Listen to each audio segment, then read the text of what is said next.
Hello everyone, welcome to my channel. तो यहाँ पे लाए हैं पाठ्य योजना लाए क्या है, यही फाइनल लेसन प्लान है बायो का। ठीक है, यहाँ पे लिखा है सेशन, यहाँ पे कॉलेज का name, logo, B Ed semester third, final lesson plan second, session यहाँ पे। ठीक है, फिर रोल नंबर, ये सब कुछ पड़ा हुआ है। फिर यहाँ वार्षिक पाठ्य योजना, जीव विज्ञान, बीज अंकुरण। ठीक है, फिर वार्षिक पाठ्य योजना, दिनांक, विषय, प्रकरण, कक्षा कांश अवधि लिखेंगे। बीज अंकुरण को अंडरलाइन करेंगे। सामान्य उद्देश्य लिखेंगे, वैसे ही विशिष्ट उद्देश्य में लिखेंगे। ज्ञानात्मक में छात्राएं बीज अंकुरण की जानकारी प्राप्त कर सकेंगी। बोधात्मक में छात्राएं बीज अंकुरण की व्याख्या कर सकेंगी। प्रयोगात्मक में छात्राएं बीज अंकुरण का दैनिक जीवन में महत्व समझ सकेंगी। फिर यहाँ पे कौशलात्मक उद्देश्य, ठीक है, छात्राएं बीज अंकुरण को चार्ट के माध्यम से दिखा सकेंगी। फिर यहाँ पे रुचियात्मक में छात्राएं बीज अंकुरण के अध्ययन में रुचि ले सकेंगी। सहायक सामग्री, यहाँ पे चार्ट का उपयोगी सामग्री, मैंने इसमें चार्ट भी बनाया है। पूर्व ज्ञान, यहाँ पे छात्राओं को पौधों की समान जानकारी है। पाठ संगठन यहाँ पे, और पाठन प्रविधि। फिर हम प्रस्तावना पूछेंगे, हम बच्चों से प्रश्न पूछेंगे, हमें फल कहाँ से प्राप्त होते हैं। बच्चे आंसर करेंगे पेड़ पौधों से प्राप्त होते हैं। फिर पेड़ कहाँ से अंकुरित होते हैं, बच्चे बताएंगे बीज से अंकुरित होते हैं। जब बीज पौधों में बदलने लगता है तब इस प्रक्रिया को क्या कहते हैं, तो बच्चे बताएंगे बीज अंकुरण कहते हैं। फिर हम पूछेंगे बीज अंकुरण से आप क्या समझते हैं, तो बच्चे यहाँ पे शांत रहेंगे। तो बीज से एक नए पौधे का विकास होता है। बीज से एक नए पौधे का विकास होने की प्रक्रिया को बीज अंकुरण कहते हैं। अतः आज हम बीज अंकुरण के बारे में विस्तार से अध्ययन करेंगे।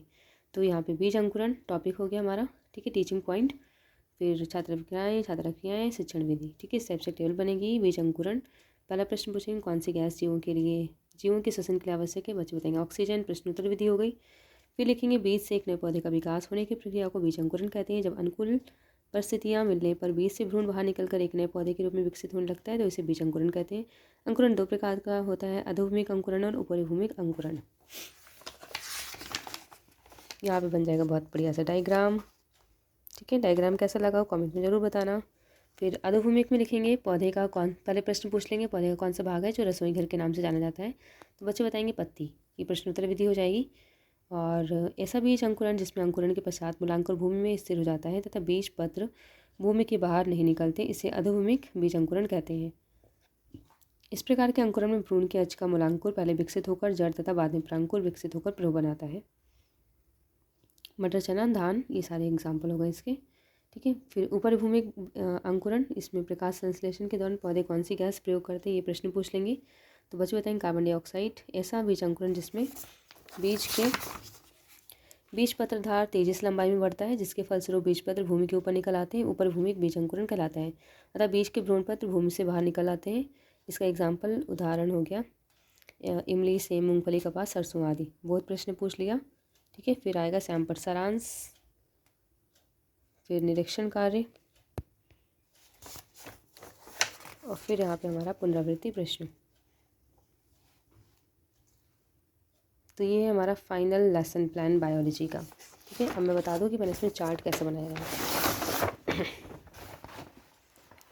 उल्टा दिखाया है, तो देख सकते हैं ये इसमें चार्ट बनाया है।